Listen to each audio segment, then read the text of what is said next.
Hello সবাইকে, আমার নতুন একটি ব্লগে আপনাদের সবাইকে স্বাগতম।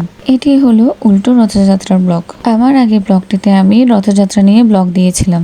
রথযাত্রার 7 দিন পর যখন জগন্নাথ, বলরাম ও সুভদ্রা মাসির বাড়ি থেকে আবার পুনরায় ফিরে আসে, তখনই সেটিকে উল্টো রথযাত্রা বলে। রথযাত্রার মতো উল্টো রথযাত্রাও কিন্তু প্রচুর লোকের সমাগম হয়। রথ নিয়ে নগর পরিক্রমার পাশাপাশি এখানে কিন্তু নগর কীর্তনও হয়। রথযাত্রার সময় রথের দড়ি ছুঁতে পারাও কিন্তু ভাগ্যের ব্যাপার। আর রথের এই দড়িকে একবার ধরার জন্য রাস্তায় হাজার হাজার মানুষের ভিড় জমে।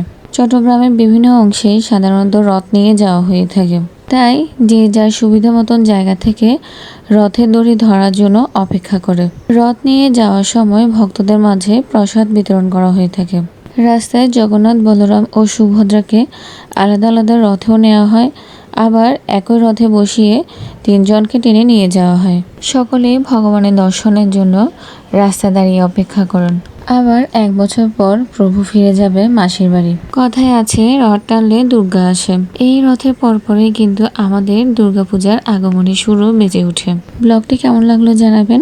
যদি ভালো লেগে থাকে অবশ্যই লাইক, কমেন্ট এবং শেয়ার করবেন। ধন্যবাদ।